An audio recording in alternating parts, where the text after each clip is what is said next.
The silver-blue starship of the Millionaire Empire descended through Earth's atmosphere, its elegant curves catching the morning sunlight. Inside, Princess Taya stood before a viewport, studying the approaching landscape with critical eyes. Her tall, slender form was wrapped in ceremonial attire, flowing fabric that shifted between deep purple and midnight blue with her movements. The iridescent markings along her temples pulsed faintly, betraying her anxiety despite her composed expression. "Your Highness, we'll be landing at the human military base in 5 minutes," said Royal Guard Captain Doyen, bowing deeply.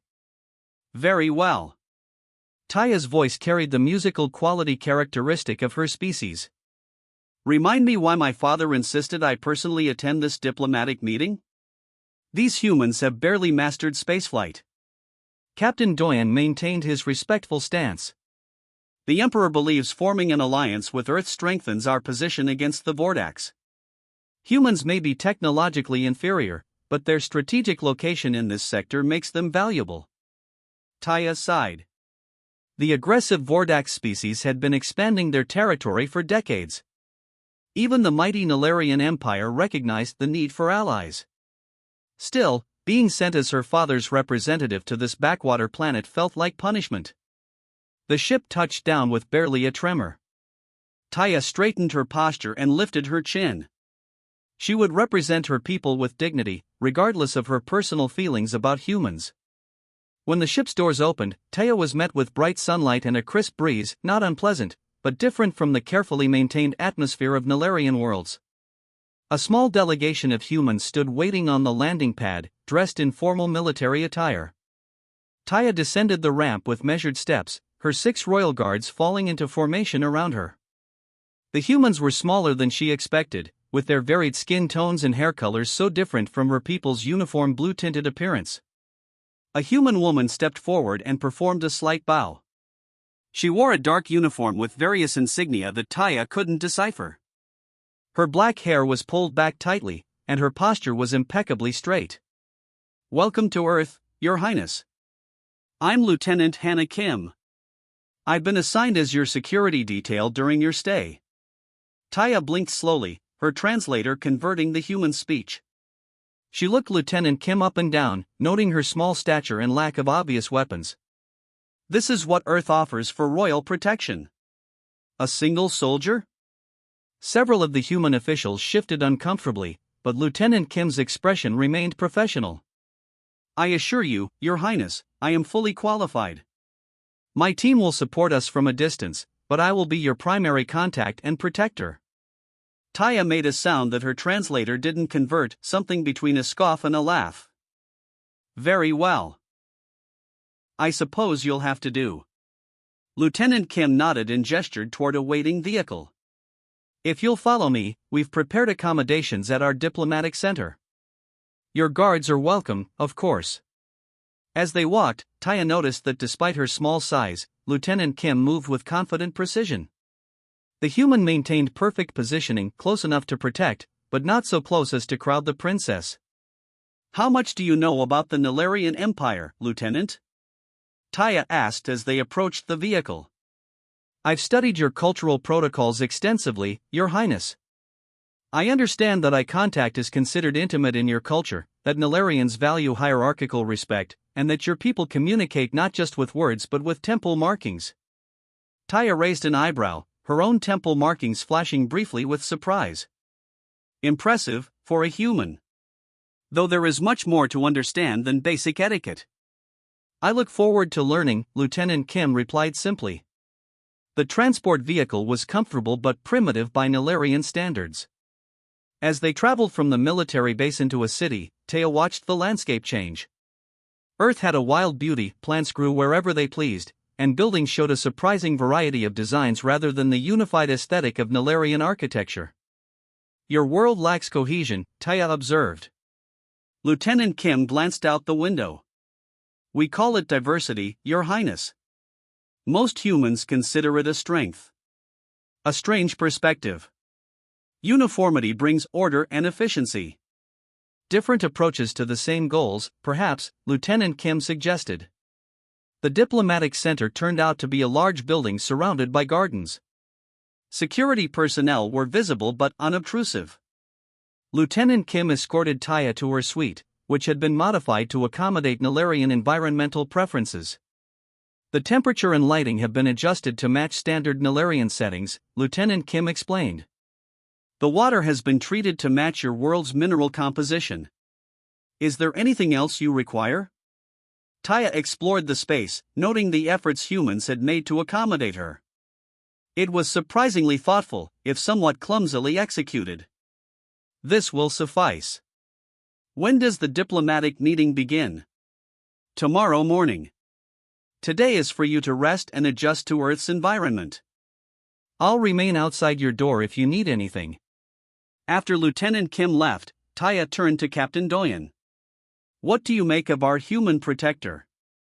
Captain Doyen considered the question. She seems competent for a human, Your Highness. But I don't trust their security systems. We should maintain our own guard rotations. Agreed.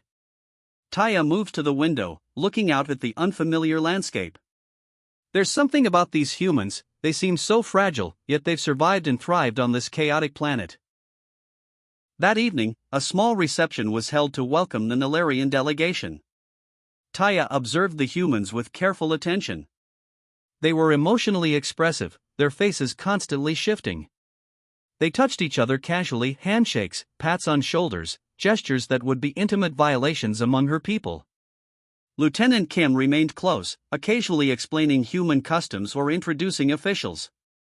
Taya noticed that the lieutenant was respected by her peers. They deferred to her judgment regarding the princess's needs. Your people are very physical with each other, Taya commented as they watched a group of humans laughing together. Yes, touch is important in human culture, Lieutenant Kim explained. Though we're being careful to respect Nilarian personal space boundaries. And do all humans laugh so freely? On my world, such displays are reserved for private settings. Lieutenant Kim smiled slightly. Emotional expression varies among humans, but yes, we generally express feelings openly. Is that considered inappropriate in your culture? Control is valued, Taya said. One's inner state should not disrupt social harmony. As the evening progressed, Taya found herself growing fatigued by the constant stimulation of human interaction. Lieutenant Kim noticed immediately. Your Highness, would you like to retire for the evening? Taya nodded, grateful for the human's perception. As they walked back to her suite, Taya found herself curious about this small human who seemed so attuned to her needs. How were you selected for this assignment, Lieutenant? I specialized in xenodiplomatic security and have experience working with non-human species. My superiors felt my background and temperament would be compatible with Nilarian cultural values. And what do you think of us? Taya asked. Of Nilarians? Lieutenant Kim considered her answer carefully. I think your civilization has achieved remarkable things. Your technological and social development is impressive. But I also think our peoples could learn from each other, if we're both willing. Taya's temple markings flickered with interest. Perhaps this diplomatic mission wouldn't be as tedious as she'd feared. This human, at least, seemed worth studying. Tomorrow will be a significant day, Lieutenant. I hope your security measures are as thoughtful as your cultural observations. They are, Your Highness. I promise you'll be safe in my care. Neither of them could have known how soon that promise would be tested. The morning sun cast long shadows across the mountain road as the diplomatic convoy wound its way toward the research facility. 3 armored vehicles traveled in formation, Princess Taya's transport in the middle, flanked by security vehicles. The princess sat in dignified silence, watching the rugged earth landscape pass by her window. 3 days had passed since her arrival on this strange planet. 3 days of meetings and tours and carefully scripted interactions. Princess Taya had begun to develop a grudging respect for the humans' diplomatic efforts, though she would never admit it aloud. Lieutenant Hannah Kim sat across from her, alert and professional. The human soldier had proven herself capable and observant, anticipating the princess's needs before they were voiced. It was unexpected. The research facility we're visiting specializes in clean energy development, Lieutenant Kim explained. Our scientists are eager to share their progress on fusion technology. Taya's temple markings flickered with subtle amusement. Fusion? My people mastered fusion generators 3 centuries ago. I'm aware, Kim replied without defensiveness. But our approach differs from Nilarian methods. Sometimes a fresh perspective can be valuable. Before Taya could respond, a deafening explosion tore through the air. The lead vehicle disappeared in a fireball. Their own transport swerved violently, the driver fighting for control as the road crumbled beneath them. Ambush, shouted Captain Doyen, drawing his weapon. Lieutenant Kim moved with startling speed. She threw herself across the space between them, shielding the princess with her body as their vehicle skidded and flipped. The world spun in a chaotic blur of motion and sound. Taya felt the human's arms tighten protectively around her as they crashed. When the movement stopped, they were upside down, suspended by safety restraints. The acrid smell of smoke filled the air. Lieutenant Kim released her hold on the princess and quickly cut through Taya's restraints, catching her before she could fall. Are you injured, Your Highness? Kim asked, her voice steady despite a cut on her forehead that leaked red human blood. I am unharmed, Taya replied, her translator struggling with the sudden stress in her voice. My guards. A plasma burst cut through the side of the vehicle, silencing her question. Lieutenant Kim pulled the princess down, shielding her again. Vordak's weapons, Kim whispered, drawing her sidearm. We need to move now. Outside, the sounds of battle grew louder. Captain Doyen shouted something in Nilarian, a warning cut short by another plasma burst. Taya's temple markings pulsed with distress. Lieutenant Kim pried open the damaged door, checked the surroundings, then pulled the princess from the wreckage. Taya had barely gained her footing when she saw them, gray-skinned figures with 4 arms, moving with predatory grace. Vordak's warriors. How did they get to Earth? She gasped. Questions later, Kim replied, firing 3 precise shots that dropped an approaching attacker. Right now, we run. They fled into the dense forest beside the road. Lieutenant Kim moved with surprising confidence through the terrain, guiding the princess over fallen logs and around hazardous footing. Behind them, the sounds of fighting faded, replaced by the methodical movements of pursuers. Why are they targeting me? Taya asked as they paused behind a large boulder. Kim checked her weapon. You're a valuable political target. The princess of the Nilarian Empire would make an excellent hostage. A branch snapped nearby. Lieutenant Kim signaled for silence, then slowly peered around their cover. 3 Vordak soldiers moved through the forest, their multiple arms each holding different weapons. The human's expression hardened as she assessed the threat. Stay here, she whispered. Don't move unless I signal you.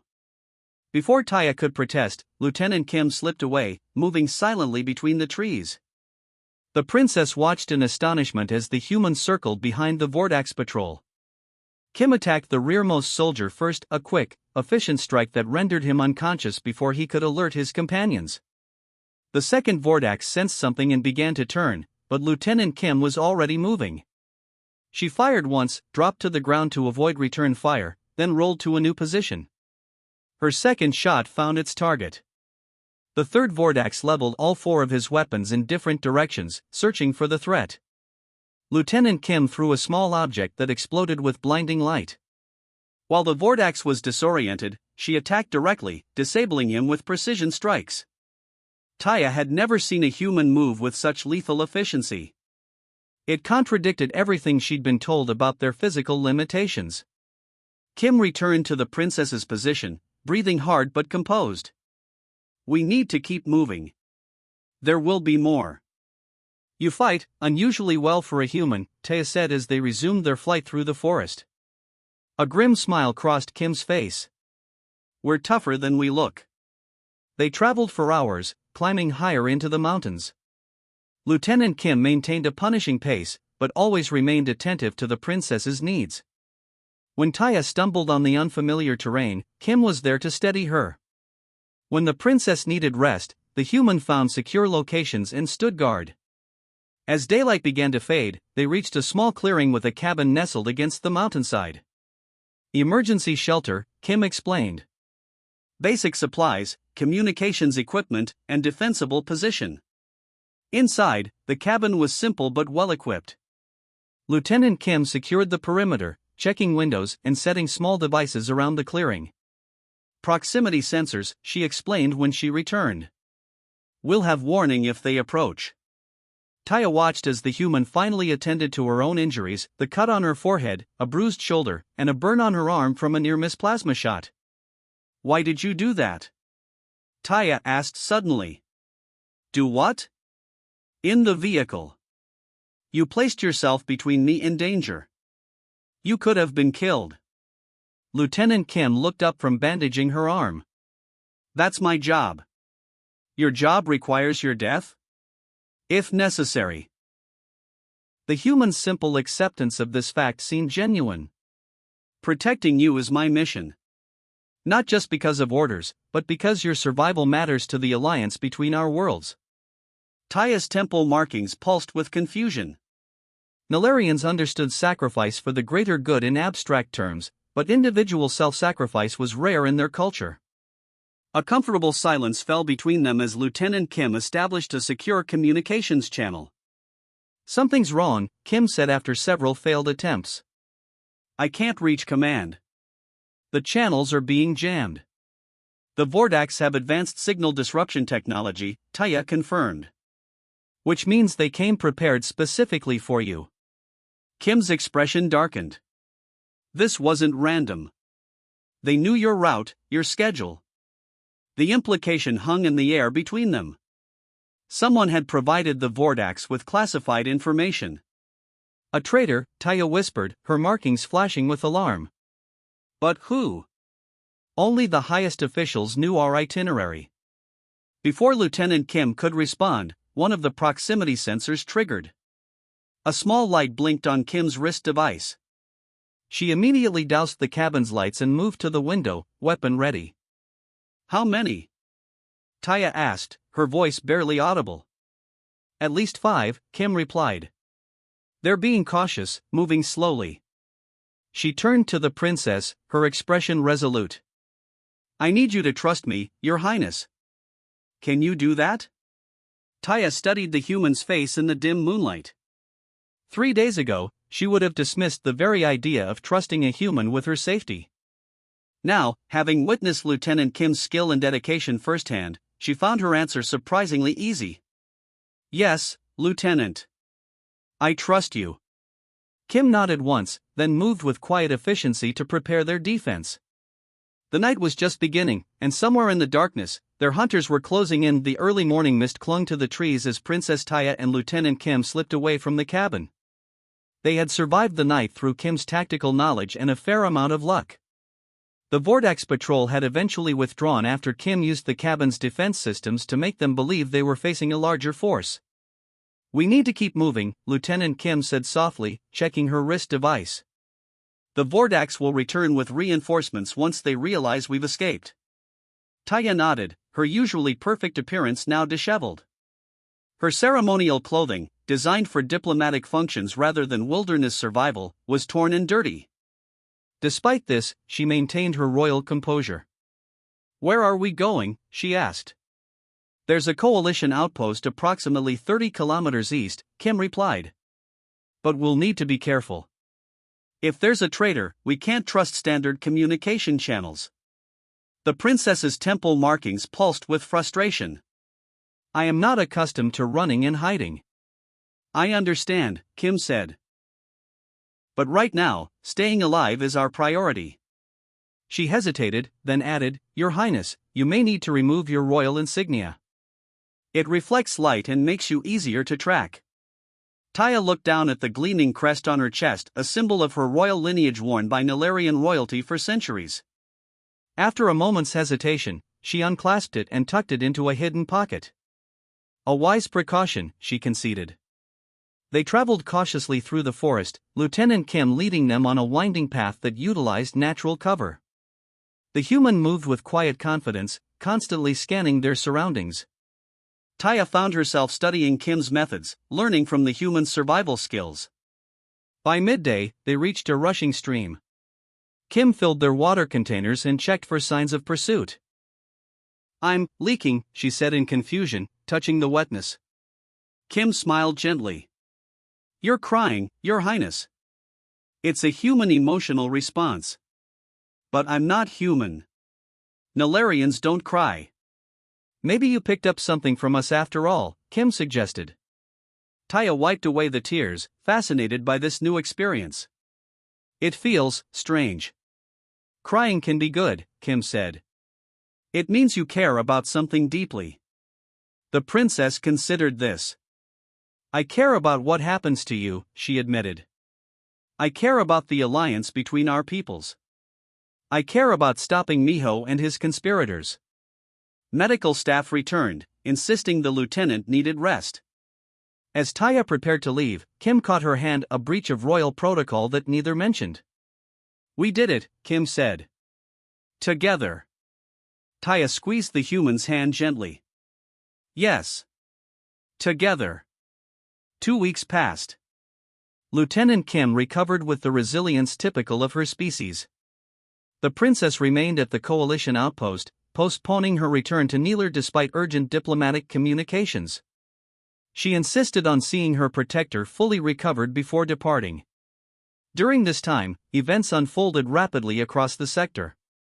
Advisor Miho and several conspirators were captured. Under questioning, they revealed a complex plot involving isolationist Nilarian factions and Vordax expansionists.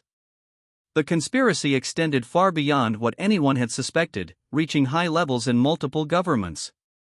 On the day Lieutenant Kim was released from medical care, Princess Taya requested a private meeting with her. They sat in a small garden area within the coalition facility, surrounded by earth plants that Taya had initially found chaotic but now appreciated for their vibrant diversity. I leave for Neeler tomorrow, the princess said. My father has requested my immediate return. Kim nodded. I understand. The situation there must be complicated. Indeed. The revelation of traitors among our highest ranks has shocked our people. Taya's markings pulsed thoughtfully. But perhaps it was necessary. We had become too certain of our superiority, too close to outside perspectives. Every civilization faces those challenges, Kim said diplomatically. Taya studied the human carefully. Lieutenant Kim still moved stiffly from her injuries, but her quiet strength remained undiminished. I have submitted my official report on the events of the past weeks, the princess said. But I find myself struggling to properly convey certain aspects of the experience. Which aspects, Your Highness? The personal ones. Taya hesitated, choosing her words with royal precision. Before coming to Earth, I viewed humans as primitive creatures barely worth diplomatic consideration. I saw you as physically weak, technologically backward, culturally chaotic. Kim listened without reaction, allowing the princess to continue. I was wrong, Taya said simply. What humans lack in physical attributes, you compensate for with remarkable adaptability. Your technology follows different paths than ours, but achieves similar results through creative approaches. And your cultural diversity, which I once saw as inefficient, is perhaps your greatest strength. Thank you, Your Highness. That's very insightful. It is merely truth, Taya replied. And there is more. In my culture, individuals serve the hierarchy. Personal sacrifice for another is rare and generally discouraged as inefficient. Yet you repeatedly risked everything to protect me, not just as a diplomatic representative, but as a person you had come to care about. The princess's markings pulsed with emotion. This concept of individual connection overriding systemic calculations, it is something I am still processing. Kim smiled. We call it friendship, Your Highness. Sometimes humanity. Yes. Humanity. Taya nodded slowly. I believe I have finally begun to understand what that word truly means. She reached into a pocket of her newly restored royal garments and withdrew her insignia, the symbol of Nilarian royalty she had removed days ago on Kim's advice. I have a request, she said formally. I wish for you to become the official human liaison to the Nilarian royal court. Lieutenant Kim's eyes widened in surprise. Me? Surely there are diplomats better suited. I do not want a diplomat, Taya interrupted. I want someone who understands both our worlds. Someone I trust. She held out the insignia. This has been modified to include Earth's symbol alongside the Nilarian royal crest. A visual representation of our partnership. Kim accepted the token carefully. I'm honored, Your Highness. But the decision isn't entirely mine. I have responsibilities here, commanding officers. Already addressed, Taya said with royal confidence. Your superiors recognize the diplomatic value of this appointment. A week later, Princess Taya stood before the Galactic Coalition Council. Representatives from dozens of species filled the chamber, including her father, Emperor Taewon of the Nilarian Empire. Lieutenant Kim stood at a respectful distance behind the princess, now dressed in a formal uniform that incorporated elements of both Earth and Nilarian design. The events on Earth have revealed dangerous fractures in our interstellar community, Taya began. Isolationism and supremacy threaten not just the human alliance, but galactic stability itself. Her temple markings pulsed with conviction as she continued. I came to Earth believing humans were primitive and unworthy. What I discovered instead was a species with extraordinary qualities we would be wise to emulate. Their physical limitations have fostered innovation. Their brief lifespans have instilled urgency and purpose. Their diversity has created resilience. The princess looked back briefly at Lieutenant Kim before concluding. The Nilarian Empire formally recommends strengthening our alliance with Earth, not merely for strategic advantage, but because humans have something valuable to teach us all, something I had to experience personally to understand. A council member asked, And what is that, Your Highness? Princess Taya's temple markings pulsed with an emotion no translator could fully capture. That true strength lies not in perfection or uniformity, but in connection. In caring for others beyond calculation. In something humans simply call humanity. As the council chambers filled with murmurs and discussions, Taya turned to Lieutenant Kim. For the first time since they had met, the princess smiled openly, a gesture she had learned from her human friend. Did I pronounce it correctly? She asked quietly. Humanity? Kim nodded, her own eyes suspiciously moist. Perfectly, Your Highness. Taya, the princess corrected gently. When we are not in formal settings, I would like you to call me Taya. Only if you'll call me Hannah. The princess considered this breach of protocol, then nodded. Agreed. Hannah. And so began a new chapter in galactic diplomacy, founded not on strategic necessity alone, but on understanding and friendship between two very different worlds.